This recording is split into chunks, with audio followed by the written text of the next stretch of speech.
Hi hello all. ఈరోజు topic వచ్చేసి APSC and TGPSC DSC social content. ఈ paper related important MCQs cover చేస్తున్నాం. Already ఈ series related ఒక వీడియో అప్లోడ్ చేశాను. ఇన్ కేస్ ఎవరైనా చూడని వాళ్ళు అంటే మన ఛానల్ ప్లేలిస్ట్ ఒకసారి రెఫర్ చేయండి. Okay, will continue with this topic on Buddha. Okay, we'll start.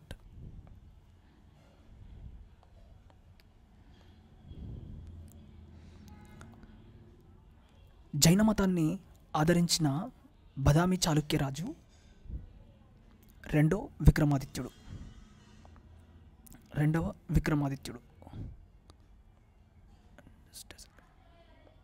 Okay, 12వ శతాబ్దంలో గుజరాత్లో జైన మతాన్ని ప్రచారం చేసిన రాజు సిద్ధరాజ జయసింహ. నెక్స్ట్, తేరాపందీలు, సమయాస్ ఏ మతంలోని శాఖలు? బోధకులు. జైన పండితులైన భద్రబాహు, స్థూలభద్ర వీరిరువురి మధ్య విభేదాల ఫలితంగా జైన మతం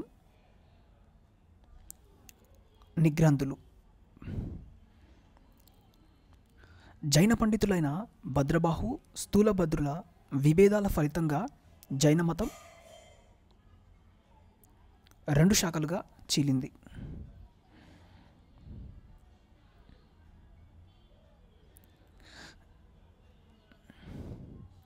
సుప్రసిద్ధ జైన పండితుడు కలకాచార్యులు ఏ రాజ్యానికి చెందినవాడు? ఉజ్జయిని రాజ్యానికి. కల్పసూత్ర అనే సుప్రసిద్ధ జైన గ్రంథకర్త ఎవరు? భద్రబాహు. కల్పసూత్ర అనే ప్రసిద్ధ జైన గ్రంథకర్త భద్రబాహు. మహావీరుని తర్వాత గొప్ప జైన మతాచార్యుడు సంభూత విజయ. రత్నమాలిక అనే ప్రసిద్ధ జైన గ్రంథ రచయిత అమోఘవర్షుడు. రత్నమాలిక అనే ప్రసిద్ధ జైన గ్రంథ రచయిత అమోఘవర్ష. నెక్స్ట్, శ్వేతంబర జైన శాఖకు నాయకుడు స్థూలభద్రుడు. శ్వేతంబర సెక్ట్కి జైన శాఖకు నాయకుడు స్థూలభద్రుడు. జైనమత సిద్ధాంతాలకు మహావీరుడు చేర్చిన ముఖ్య సూత్రం ఇదే, బ్రహ్మచర్యం. రెండో జైన పరిషత్ ఎవరి అధ్యక్షతన జరిగింది? Second council.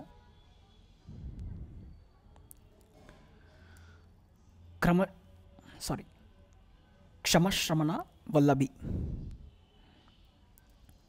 నెక్స్ట్, తథాగతుడు, శక్యముని అని ఎవరికి మారుపేర్లు?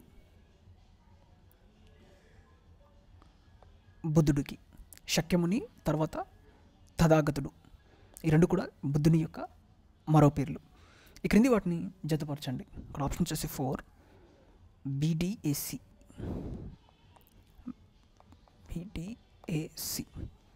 మొదటి పరిషత్ రాజగృహ, రెండవ పరిషత్ వైశాలి, మూడో పరిషత్ పట్లిపుత్రం, నాలుగో పరిషత్ కాశ్మీర్. బుద్ధిస్ట్ ఫస్ట్ కౌన్సిల్ వచ్చేసి రాజగృహ, రెండోది వచ్చేసి పట్లిపుత్ర,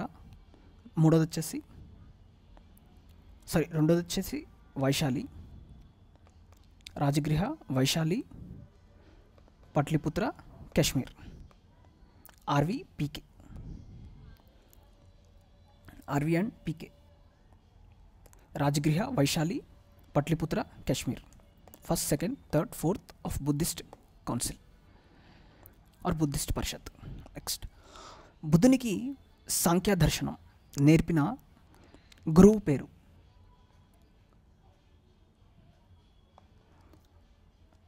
అలా రకాలము. అలా రక్లమ. బుద్ధునికి యోగాభ్యాసం నేర్పిన గురువు రుద్రలి రామపుత్ర. సంబోధి అంటే బుద్ధునికి గాయా వద్ద గల అశ్వత్థ వృక్షం కింద జ్ఞానోదయం అవ్వడం, దాన్ని సంబోధి అంటారు. బుద్ధుడికి గాయా వద్ద గల అశ్వత్థ వృక్షం కింద జ్ఞానోదయం అవ్వడం సంబోధి. బుద్ధుని ప్రియ శిష్యుడు పేరు ఆనందుడు. మల్ల రాజ్య రాజధాని కుషినగర. మల్ల రాజ్య రాజధాని కుషినగర. ఈ 16 ఉంటాయి కదా మహాజనపదాస్, వాటి యొక్క క్యాపిటల్స్ అవి కూడా ఇంపార్టెంట్. ఓకే, వినయ పీఠకంలో వివరించిన అంశం 4. బౌద్ధ భిక్షువులు ఆచరించవలసిన క్రమశిక్షణ. వినయ పీఠికలో వివరించిన అంశం బౌద్ధ భిక్షువులు ఆచరించవలసిన క్రమశిక్షణ. నెక్స్ట్, తొలి బౌద్ధ సంగతి ఎక్కడ జరిగింది?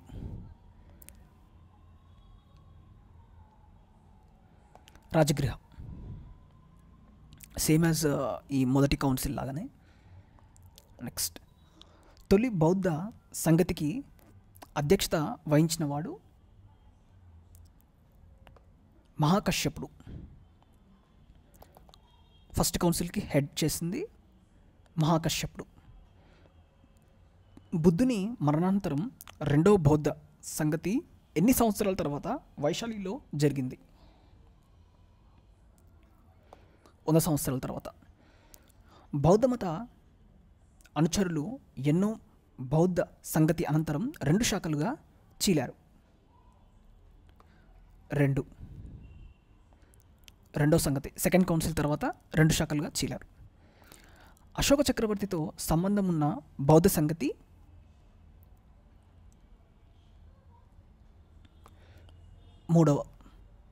మూడవ బౌద్ధ సంగతి అశోక చక్రవర్తితో సంబంధం ఉన్నది. పట్లిపుత్ర అని చదివాం కదా, అది RVPK. Rajagriha, Vaishali, Pataliputra and Kushinagar, Kashmir. Next, 4వ బౌద్ధ సంగతిని ఏర్పాటు చేసిన రాజు, కాశ్మీర్లో అయింది కదా, దాన్ని ఏర్పాటు చేసిన రాజు కనిష్కుడు. అభిధమ పీఠకం ఎన్నో బౌద్ధ సంగతి చర్చల ఫలితంగా రూపొందింది? 3వ. అభిధమ పీఠకం 3వ బౌద్ధ సంగతి చర్చల ఫలితంగా రూపొందింది. వసుమిత్రుడు, అశ్వఘోషుడు పాల్గొన్న బౌద్ధ సంగతి ఎక్కడ జరిగింది? కుందన్వలం. ఇదే కాశ్మీర్లో, అంటే ఇది 4th అనమాట. కుందన్వలం, కాశ్మీర్, 4th బుద్ధిస్ట్ కౌన్సిల్. ఇందులో అశ్వఘోషుడు తర్వాత వసుమిత్రుడు వీళ్ళిద్దరు కలిసి పాల్గొన్నారు. నెక్స్ట్, బౌద్ధ మతం ఎక్కడ జరిగిన బౌద్ధ సంగతి అనంతరం మహాయానం, హీనయానం అనే 2 శాఖలుగా చీలింది? కుందన్వలం.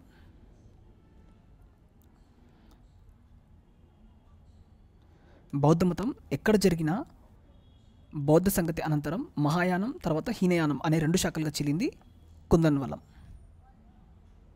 బుద్ధుడు తన మొట్టమొదటి అధికారిక ఉపదేశాన్ని ఎక్కడ ఇచ్చారు? Sarnath, first sermon. బుద్ధుని మొదటి పేరు సిద్ధార్థ్. భారతదేశంలో బౌద్ధ మతానికి అశోకుడు చేసిన సేవను జపాన్లో ఏ రాజు చేశాడు? షోటో రాకుమారుడు. మహాయాన బౌద్ధ సన్యాసులు అనుచరులు ఉపయోగించిన భాష సంస్కృతం. బౌద్ధ మతాన్ని స్వీకరించిన గ్రీకు రాజు మియాండర్. బౌద్ధ మతాన్ని స్వీకరించిన గ్రీక్ రాజు మియాండర్.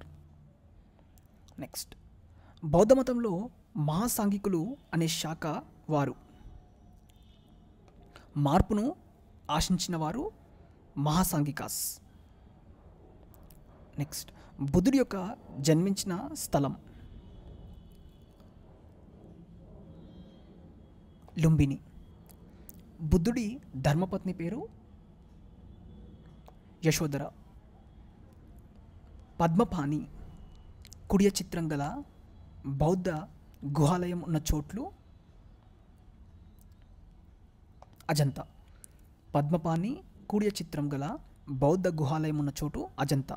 బుద్ధు యొక్క ధర్మపత్ని యశోధర. పాలీ భాషలో ఎవరు మిలింద పాన్హా అనే రచన చేశారు? నాగసేన. మిలింద పాన్హా రచించింది నాగసేన. అది important. Milinda Panha written by Nagasena.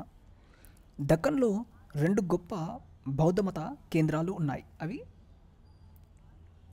Amaravati మరియు నాగార్జునకొండ. క్రీస్తుపూర్వం 4వ శతాబ్దంలో ఏ జైన గురువు ఆధ్వర్యంలో మగధ నుంచి అనేక మంది జైన్లు కర్ణాటకలో శ్రావణ బెలగులకు వలస వచ్చారు? భద్రబాహు.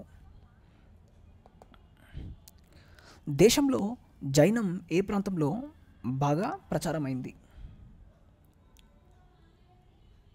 రాజస్థాన్, గుజరాత్లో. నెక్స్ట్, క్రీస్తుపూర్వం 3వ శతాబ్దంలో పాట్లిపుత్రంలో జరిగిన మొదటి జైన పరిషత్లో ఏ జైన గ్రంథాలు రూపొందాయి? 12 అంగాలు. నెక్స్ట్, మహావీరుని జ్ఞానోదయం కలిగిన గ్రామం పేరు జృంభిక. మహావీరునికి జ్ఞానోదయం కలిగిన గ్రామం పేరు జృంభిక. త్రిరత్నాలను ప్రబోధించిన మతం జైనం. జైన మతం ప్రకారం ఒక వ్యక్తి కేవల జ్ఞానాన్ని పొందడానికి ఎన్ని ఆధ్యాత్మిక పురోగమన దశలు దాటాలి? 14. ఒక వ్యక్తి జ్ఞానాన్ని పొందడానికి ఎన్ని ఆధ్యాత్మిక పురోగమన దశలు దాటాలి? జైన మత ప్రకారం 14. దక్కన్లో క్రీస్తుపూర్వం 8 నుంచి 10వ శతాబ్దం వరకు పరిపాలన చేసిన ఏ రాజవంశం జైనమతం పట్ల ప్రత్యేక శ్రద్ధ చూపించింది? రాష్ట్రకూటాస్. జైన పండితుల్లో ఎవరు గొప్పవాడు? హేమచంద్ర. జైన పండితుల్లో ఎవరు గొప్పవాడు? హేమచంద్ర. నెక్స్ట్, చైనాలో బౌద్ధ మతం ఏ శతాబ్దంలో ప్రవేశించింది? 1వ శతాబ్దంలో. నెక్స్ట్, చైనాలో బౌద్ధమత సూత్రాలను ప్రచారం చేయడంలో ఏ ప్రాంతానికి చెందిన బౌద్ధ సన్యాసులు కీలక పాత్ర పోషించారు? కుచి. చైనాలో బౌద్ధమత సూత్రాలను ప్రచారం చేయడానికి ఏ ప్రాంతానికి చెందిన బౌద్ధ సన్యాసులు కీలక పాత్ర పోషించారు? కుచి. నెక్స్ట్, భారతదేశపు తూర్పు దిశన బౌద్ధాన్ని ప్రచారం చేసిన రాజులు పాలరాజులు, పాలా కింగ్స్. మధ్య ఆసియాలో క్రీస్తు శకం ఆరంభం కంటే ముందున్న గొప్ప బౌద్ధ కేంద్రం కొటాన్. మిడిల్ ఈస్ట్ ఏషియాలో క్రీస్తు శకం ఆరంభం కంటే ముందున్న గొప్ప బౌద్ధ కేంద్రం కొటాన్. చైనాలో మాధ్యమిక బౌద్ధం ప్రచారం చేయడంలో ప్రధాన పాత్ర పోషించిన భారతీయ సంతతికి చెందిన బౌద్ధ పండితుడు కుమారజీవ. ఉత్తర భారతదేశంలోని సాంచి, బృహత్ స్తూపాల కంటే పెద్దది, కళాత్మకమైంది, దక్షిణ పదంలో ఉన్న స్తూపం ఇది? అమరావతి. క్రీస్తుపూర్వం 6వ శతాబ్ద ఆరంభంలో ఉత్తర భారతదేశంలో వెలుగులోకి వచ్చిన షోడశ మహాజనపదుల సంఖ్య 16. కాశీ షోడశ మహాజనపదం ఏ 2 నదుల మధ్య కేంద్రీకృతమై ఉంది? వరుణ, అషి. రైట్. నెక్స్ట్, సరియూ నది తీరాన ఏ మహాజనపదం కేంద్రీకృతమైంది? కోసల. సరియూ అనగానే మనకి అయోధ్య గుర్తొస్తుంది. అయోధ్య, కోసల. నెక్స్ట్, మగధ జైన అజాతశత్రువుకు శత్రువైన కాశీరాజు ప్రసేనజిత్తు. మగధ రాజైన అజాతశత్రువుకు శత్రువైన కాశీరాజు ప్రసేనజిత్తు. బౌద్ధుడైన అమరసింహుని ప్రసిద్ధ రచన అమరకోశం. షోడశ మహాజనపదాల కాలంలో గ్రామాధికారి భోజకుడు. భోజకుడు అంటే 16 మహాజనపదాస్ ఉన్న టైంలో గ్రామాధికారి అని అర్థం. భోజకుడు. గాంధార రాజధాని, దాని రాజు. తక్షశిల పుష్కరశరి, రాజు పేరు పుష్కరశరి. గాంధార రాజధాని తక్షశిల. అండ్ ఇంకోటి చూసాము 16 మహాజనపదాస్ యొక్క క్యాపిటల్స్, ఇవి ఇంపార్టెంట్. సో ఇందాక చూస్తుంది మనం మల్లా, విచ్ ఇస్ కుషినారా. తర్వాత Gandhar, last question, which is Takshashila. Right, ఇవి ఒకసారి చూసుకోండి 16. ఓకే, ఇక్కడితో ఈ వీడియో ఎండ్ చేసేద్దాం. నెక్స్ట్ వీడియోలో మరికొన్ని ఎంసీక్యూస్తో ముందుకు వస్తాను. ఇన్ కేస్ మీకు వీడియో నచ్చింటే లైక్ చేయండి, మన ఛానల్కి సబ్స్క్రైబ్ చేసుకోండి. అండ్ నెక్స్ట్ వీడియో మళ్ళీ కలుద్దాం. Thank you.